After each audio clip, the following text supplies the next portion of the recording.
Hello friends, welcome to study smart way. आज एक बार फिर आपका यूपी टेट सी टेट की स्पेशल क्लासेस में स्वागत है।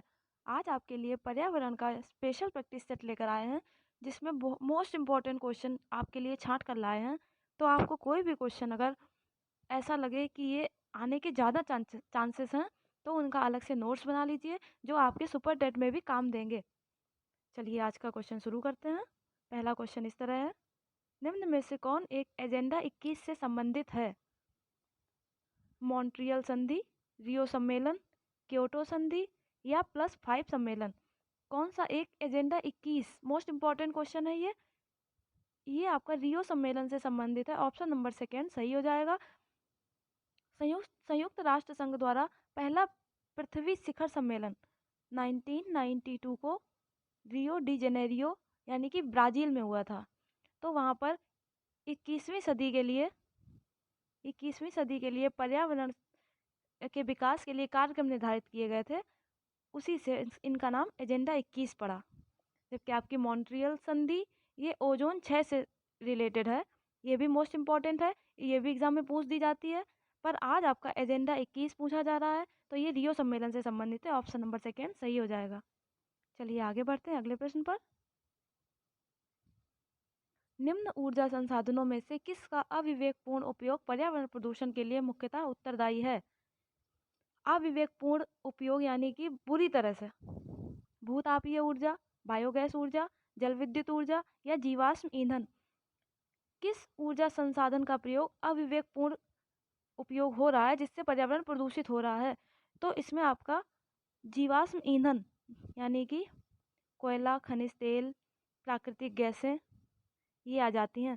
इनका अंधाधुंध उपयोग होने से पर्यावरण प्रदूषित हो रहा है और पर्यावरण को बहुत नुकसान हो रहा है। कोयला, खनिज तेल, प्राकृतिक गैस, इनकी मात्रा पर्यावरण में तेजी से फैल रही है, जिससे पर्यावरण प्रदूषण बढ़ता जा रहा है। ऑप्शन नंबर फोर्थ सही हो जाएगा। आगे बढ़ते हैं अगले प्रश्न पर। विश्व वन दिवस कब मनाया जाता है? 10 जनवरी, 21 मार्च, 23 मई, 7 दिसंबर? विश्व वन दिवस मनाया जाता है 21 मार्च को। ऑप्शन नंबर सेकेंड सही हो जाएगा। जबकि पर्यावरण दिवस 5 जून को मनाते हैं। समझ गए होंगे, विश्व वन दिवस 21 मार्च को मनाया जाता है। आगे बढ़ते हैं अगले प्रश्न पर। ये भी प्रश्न कई बार एग्जाम में पूछा जा चुका है, इसलिए इसको ध्यान से देखिएगा और इन सभी के नोट्स बना लीजिएगा, जो आपको सुपर टेट में भी काम देंगे। वह कौन सी गैस है जो आगरा के ताजमहल की तबाही का कारण बनी हुई है? SO2, NO3, CO, N2O? Agra के ताजमहल की तबाही से मतलब है कि उसका अस्तित्व खतरे में आ गया है। ताजमहल का जो सफ़ेदी थी वो धीरे धीरे पीलेपन में परिवर्तित हो रही है, वो SO2 की वजह से। ऑप्शन नंबर फर्स्ट सही हो जाएगा। SO2 की वजह से आगरा का ताजमहल अस्तित्व के खतरे में है, उसका अस्तित्व खतरे में है। आगे बढ़ते हैं अगले प्रश्न पर। ये कई बार एग्जाम में पूछा जा चुका है, लगभग हर बार ही पूछा जाता है। इटाई रोग किसके कारण होता है? आपके ऑप्शन दिए गए हैं, कैडमियम, पारा, सीसा या कोयला? इटाई रोग कैडमियम के कारण होता है। ऑप्शन नंबर फर्स्ट सही हो जाएगा। जबकि पारा से मिनीमाता रोग होता है। ये दोनों क्वेश्चन मोस्ट इंपॉर्टेंट है, इनको कहीं नोट कर लीजिएगा। नोट्स बना लीजिए, बार बार आपसे कह रहे हैं नोट्स बना लीजिएगा, जिससे आपको आगे दिक्कत नहीं होगी। तो आप लोग समझ गए होंगे, पारा से मिनीमाता रोग होता है और कैडमियम से इटाई। आगे बढ़ते हैं। 2 मई 2018 को WHO द्वारा जारी सूची के अनुसार विश्व का सर्वाधिक प्रदूषित शहर कौन सा है? 2 मई 2018 को WHO द्वारा जारी सूची के अनुसार पूरे विश्व का सर्वाधिक प्रदूषित शहर पूछा जा रहा है। तो इसमें दिल्ली, शंघाई, टोक्यो या न्यूयॉर्क? तो ये आपका दिल्ली हो जाएगा। ऑप्शन नंबर फर्स्ट सही हो जाएगा। ऑप्शन के अनुसार से दिल्ली है, और अगर वैसे पूछा जाए तो ये कानपुर हो जाएगा। विश्व का सर्वाधिक प्रदूषित शहर उत्तर प्रदेश का कानपुर है, इसको याद रखिएगा।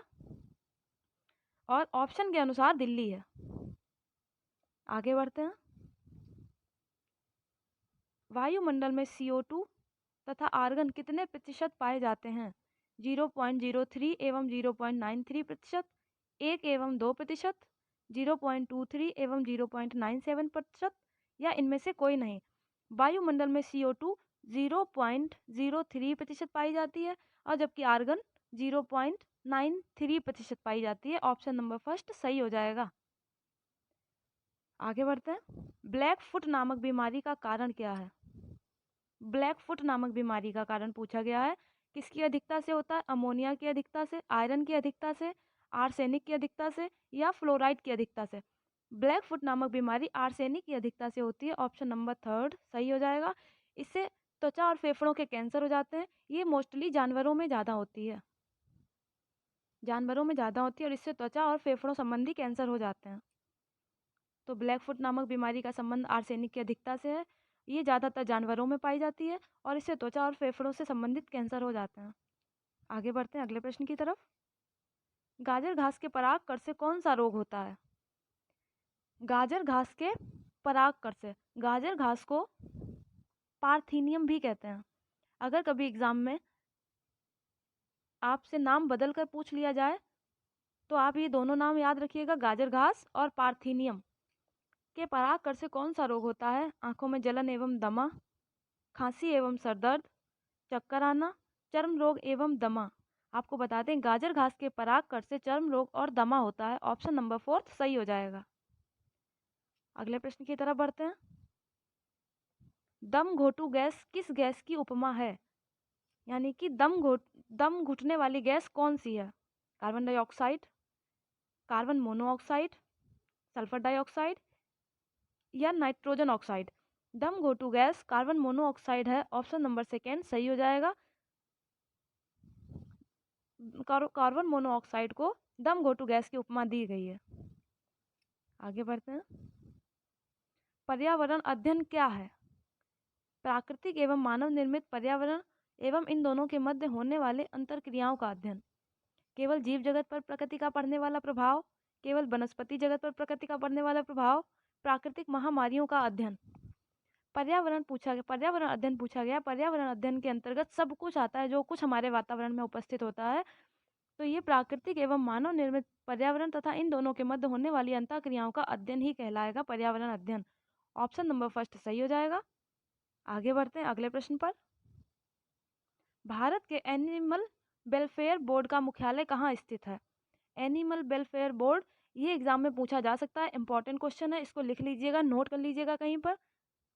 दिल्ली, मद्रास, केरल, या बल्लभगढ़। आपको बता दें भारत के एनिमल वेलफेयर बोर्ड का मुख्यालय हरियाणा के बल्लभगढ़ में स्थित है। ऑप्शन नंबर फोर्थ सही हो जाएगा। इसका मुख्यालय पहले चेन्नई में था, चेन्नई में पहले था और बाद में ये बल्लभगढ़ में हो गया। तो वर्तमान में बल्लभगढ़ में। ऑप्शन नंबर फोर्थ सही हो जाएगा। आगे बढ़ते हैं अगले प्रश्न पर। सभी जीवधारियों के प्रति सम्मान की भावना रखने का उपदेश किसने दिया था? सभी जीवधारियों के प्रति, चाहे वो जानवर हो चाहे कोई भी हो, सभी के प्रति सम्मान की भावना रखने का उपदेश किसने दिया? हेनरी द्वितीय, Rudyard Kipling, Martin Luther king, या अल्बर्ट स्विट्जर। तो ये उपदेश किसने दिया था? अल्बर्ट स्विट्जर ने दिया था। ऑप्शन नंबर फोर्थ सही हो जाएगा। इनमें से कौन सा युग्म गलत है? आपको कुछ दिवस दिए गए हैं, उनमें उनकी कुछ डेट दी गई हैं, तो आपको बताना है इनमें से कौन सा गलत है। विश्व ओजोन दिवस 10 दिसंबर, विश्व विज्ञान दिवस 10 नवंबर, पर्यावरण दिवस 5 जून, विश्व वानिकी दिवस 21 मार्च। विश्व वानिकी दिवस 21 मार्च को होता है, ये सही है। विश्व पर्यावरण दिवस 5 जून को होता है, ये भी सही है। विश्व विज्ञान दिवस 10 नवंबर को होता है, ये भी सही है। विश्व ओजोन दिवस 10 दिसंबर को नहीं होता है, ये गलत है। ये होता है 16 सितंबर, 16 सितंबर को होता है। तो आपका ऑप्शन नंबर फर्स्ट सही हो जाएगा, क्योंकि पूछा गया है कौन सा युग्म गलत है, तो गलत को चुनना था, इसलिए ऑप्शन नंबर फर्स्ट सही हो जाएगा। ओजोन दिवस 10 दिसंबर को नहीं होता है, 16 सितंबर को होता है। आगे बढ़ते हैं अगले प्रश्न की तरफ। कौन सा जानवर भारत में प्रचुर मात्रा में मिलता था परंतु अब विलुप्ति की कगार पर है? ऐसा कौन सा जानवर जो पहले अधिक जगह पाया जाता था परंतु अब कहीं नहीं दिखाई देता, यानी कि विलुप्ति की कगार पर है? एशियाई चीता, हिमालयी गंगा, हिमालयी गाय, गिब्बन या गेंडा। 4 ऑप्शन दिए गए हैं, चीता, गाय, गिब्बन या गेंडा। और पूछा गया ऐसा कौन सा जानवर है जो भारत में विलुप्ति की कगार पर है। तो ये एशियाई चीता है, ऑप्शन नंबर फर्स्ट सही हो जाएगा। अगले प्रश्न पर बढ़ते हैं। भारतीय वन्य जीव संस्थान कहाँ स्थित है? मोस्ट इंपॉर्टेंट क्वेश्चन है, कई बार एग्जाम में पूछा जा चुका है और उम्मीद है पूछे जाने की, इसलिए इसको नोट कर लीजिएगा कहीं पर। भारतीय वन्य जीव संस्थान कहाँ स्थित है? मुंबई, पटना, जयपुर या देहरादून। भारतीय वन्य जीव संस्थान देहरादून में स्थित है और इसका स्थापना वर्ष है 1982।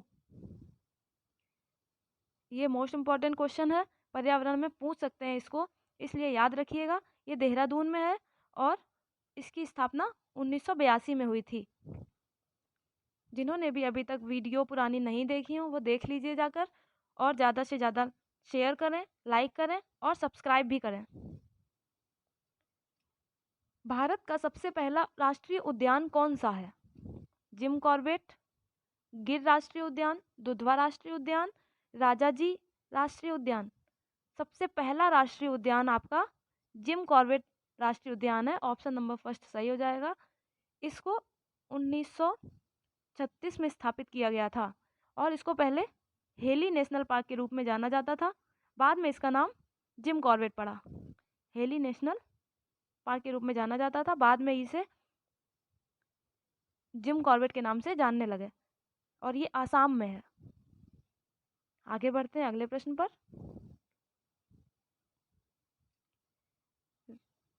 प्रश्न नंबर 18 क्या कह रहा है, देखिए।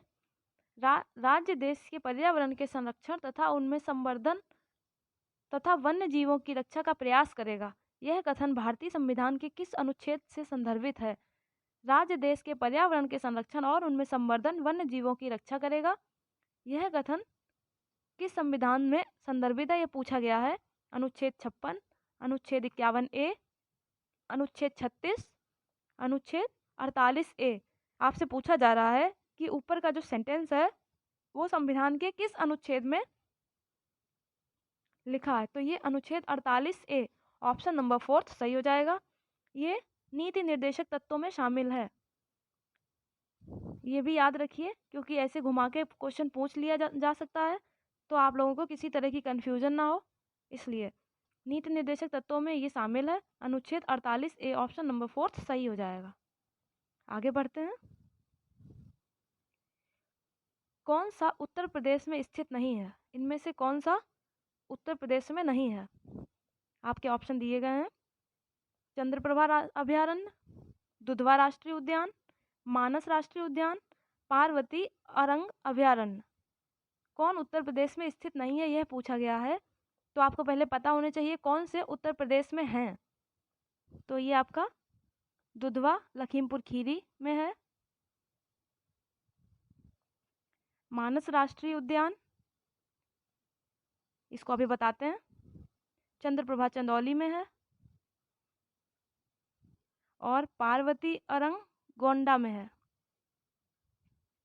तो आपका मानस राष्ट्रीय उद्यान बचा है, ये आसाम में है, तो आपका ऑप्शन नंबर थर्ड सही हो जाएगा। ये आसाम में है और यही उत्तर प्रदेश में स्थित नहीं है, तो ऑप्शन नंबर थर्ड सही हो जाएगा। बाकी तीनों चंद्रप्रभा चंदौली में, दुधवा लखीमपुर खीरी में, पार्वती गोंडा में है, तो फिर मानस राष्ट्रीय उद्यान बचा है और ये आसाम में है। अगले प्रश्न पर बढ़ते हैं। निम्न में से कौन सा युग्म सही सुमेलित है? कोई इसमें से जो सही सुमेलित है वही पूछा गया है आपसे। आइए देखते हैं। नेकरेक वन्य जीव विहार असम, दुधवा राष्ट्रीय उद्यान उत्तर प्रदेश, मानस राष्ट्रीय उद्यान राजस्थान, कंचनजंगा राष्ट्रीय उद्यान पांडिचेरी। तो ये आपको बताना है कौन सा सही है। नेकरेक वन्य जीव विहार ये है मेघालय में, तो ये तो हो गया गलत। मानस राष्ट्रीय उद्यान अभी आपको बताया था असम में है, ये भी हो गया गलत। कंचनजंगा ये है सिक्किम में, तो ये भी हो गया गलत। अब बचा कौन सा? दुधवा राष्ट्रीय उद्यान उत्तर प्रदेश, अभी आपको बताया था, तो ये आपका सही हो जाएगा। दुधवा राष्ट्रीय उद्यान उत्तर प्रदेश में है। आगे बढ़ते हैं। टुमारोज बायोडाइवर्सिटी पुस्तक के लेखक कौन हैं? Doctor MS Swaminathan, doctor Anil Agarwal, Vandana Shiva, doctor GC Pande. Tomorrow's biodiversity, इस पुस्तक के लेखक वंदना शिवा हैं। ऑप्शन नंबर 3 सही हो जाएगा। इसका प्रकाशन 2000 में हुआ, सन 2000 में हुआ। वंदना शिवा हैं इसके लेखक। Tomorrow's biodiversity. आगे बढ़ते हैं।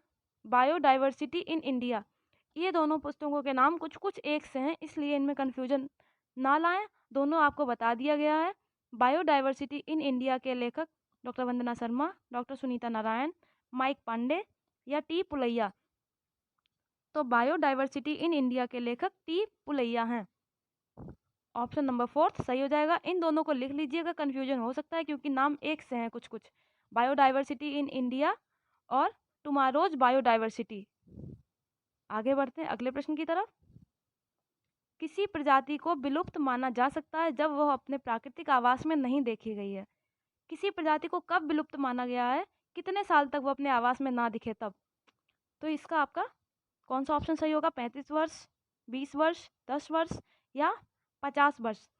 तो ये आपका 50 वर्ष हो जाएगा। ऑप्शन नंबर 4 सही हो जाएगा। जब भी कोई प्रजाति 50 वर्ष तक अपने प्राकृतिक आवास में ना दिखे तो उसको विलुप्त मान लिया जाता है।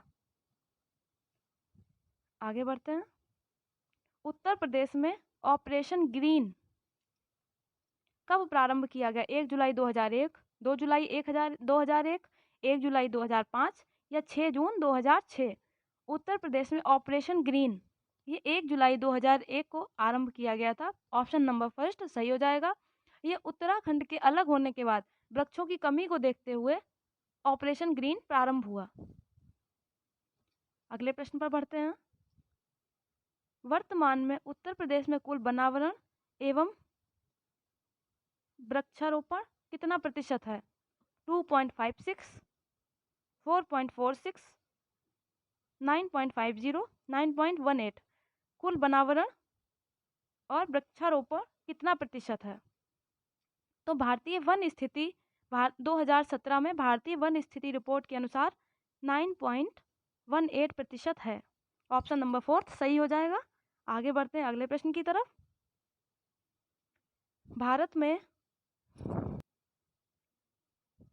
में सबसे पहला जैव मंडल आरक्षित क्षेत्र कहाँ स्थापित हुआ? ग्रेट निकोबार, नीलगिरी, मन्नार की खाड़ी या नंदा देवी। सबसे पहला जैव मंडल आरक्षित क्षेत्र नीलगिरी में स्थापित हुआ। ऑप्शन नंबर 2 सही हो जाएगा। आगे प्रश्न पर बढ़ते हैं। राजीव गांधी राष्ट्रीय उद्यान कहाँ स्थित है? पंजाब में, कर्नाटक में, उत्तराखंड में या राजस्थान में। राजीव गांधी राष्ट्रीय उद्यान ये कर्नाटक में स्थित है। ऑप्शन नंबर 2 सही हो जाएगा। नोट कर लीजिएगा, एग्जाम में पूछा जा सकता है। स्टेपी जलवायु की सबसे बड़ी विशेषता क्या है? दक्षिणी गोलार्ध में विस्तार का अभाव, शुष्कता का साम्राज्य, महाद्वीपीय जलवायु का विकास या उच्च वार्षिक तापांतर। स्टेपी जलवायु की सबसे बड़ी विशेषता उच्च वार्षिक तापांतर है। ऑप्शन नंबर 4 सही हो जाएगा। अगले प्रश्न पर बढ़ते हैं। वेटलैंड या आर्द्रभूमि दिवस कब मनाया जाता है? इसको एग्जाम में कई बार पूछा जा चुका है। सीटेट में भी 2-3 बार पूछा जा चुका है और यूपी टेट में भी पूछा जा चुका है। तो इसको सुपर टेट में पूछा जा सकता है, इसलिए इसको कहीं नोट कर लीजिएगा। अपने नोट्स बनाते चलें हमारे साथ साथ। तो वेटलैंड आर्द्रभूमि दिवस कब मनाया जाता है? 2 फरवरी को, 2 अप्रैल को, 2 मई को या 2 मार्च को। वेटलैंड आर्द्रभूमि दिवस 2 फरवरी को मनाया जाता है। ऑप्शन नंबर 1 सही हो जाएगा। अगला प्रश्न क्या कहता है? आज का अंतिम प्रश्न। राष्ट्रीय वानिकी कार्य योजना का लक्ष्य वन क्षेत्र को किस वर्ष तक वनावरण एवं वृक्षावरण करने का था? राष्ट्रीय वानिकी कार्य योजना का लक्ष्य पूछा गया है 33% तक करना था। तो वो कब तक करना था? 2008, 2009, 2010 या 2012। तो ये आपका ऑप्शन नंबर 4 सही हो जाएगा। 2012 का था, लेकिन वर्तमान में अभी केवल 24.40 ही है। वर्तमान में इतना ही है और 33% 2012 में लक्ष्य दिया गया था। तो आपका ऑप्शन नंबर 4 सही हो जाएगा। आज के प्रश्नों की श्रृंखला यहीं समाप्त होती है। किसी को भी कुछ नहीं समझ में आए तो वो कमेंट बॉक्स में हमको बताए, कमेंट करें और चैनल को सब्सक्राइब करें, लाइक करें, ज़्यादा से ज़्यादा शेयर करें। थैंक आज ही के दिन लौह पुरुष सरदार वल्लभ भाई पटेल जी का देहावसान हुआ था। आज उनकी पुण्यतिथि पर उनको सत सत नमन करते हैं। सन 1991 में भारत सरकार ने इनको भारत रत्न से सम्मानित किया था मरणोपरांत 1991 में। तो आज इनकी पुण्यतिथि पर इनको सत सत नमन करते हैं। जय हिंद, जय भारत।